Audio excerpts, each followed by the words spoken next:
Sanctions imposed today are intended to convince Putin to change course and avoid what the U.S. president calls the worst-case scenario. Our Crystal Goomansingh just crossed the Ukrainian border into Poland tonight. Crystal, what are you hearing from people in the region? Donna, Ukrainian leaders have been waiting for tough sanctions to be applied to Russia. The hope was that they would have come sooner. However, if they are tough enough and enough countries act together, they could limit how far Russia advances into Ukraine. As for the mood of the people, they almost seem more united now. Not only in Lviv, where we've just come from, but Kyiv as well. They are determined to keep up with their regular life, pushing away any notion of panic or fear. If something will start, well, I'm too old to fight, but at least I'm still capable to carry ammo.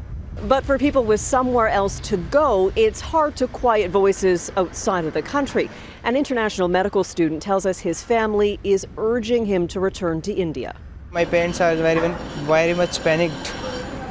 They always call, come, and all. So your parents back home don't want you to be in Ukraine right now? Yeah. What did they say to you? They only see the news channels and all, and they panic very much. And how do you feel? And not so much panic, but due to my parent issues, I have to go India. Foreigners are often reminded that Ukrainians have been engaged in an ongoing war in the east for the past 8 years.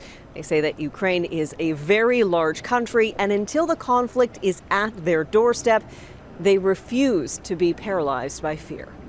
Donna? Crystal Goomansingh, thanks. Well, Canada's position mirrors that of the U.S., that the Russian invasion of Ukraine has started. It is, the Deputy Prime Minister said today, a test of our resolve and that of our allies. Mercedes Stephenson has Canada's reaction to all of this. Mercedes. Donna, the tone here in the nation's capital, urgent and dire, from the Prime Minister and the top ministers from his cabinet who were gathered around him tonight during a press conference. Take a listen to what Prime Minister Justin Trudeau and Deputy Prime Minister Chrystia Freeland had to say about the situation in Ukraine. Canada and our allies will defend democracy. We are taking these actions today to stand against authoritarianism. The people of Ukraine, like all people, must be free to determine their own future. This is an attempt to replace that rules-based international order with a world in which might makes right, where the great powers have the authority to redraw the borders, dictate the foreign policies, and control the governments of sovereign democracies.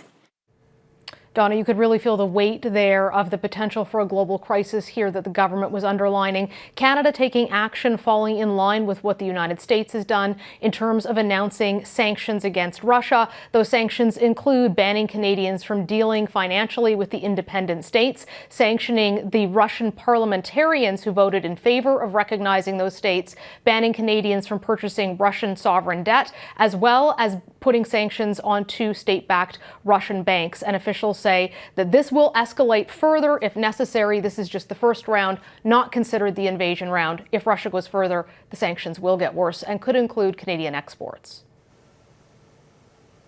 Mercedes, Canada is moving additional troops to the region. What can you tell us about that? So 460 additional troops scheduled to go in. That includes a frigate, a plane that can detect submarines and do intelligence on land, as well as a battery of artillery troops. That's 120 people, but it will take a month to mobilize that last one. So certainly some concerns about both the numbers being sent and how quickly Canada is capable of actually moving. Donna? All right, Mercedes Stephenson in Ottawa, thanks.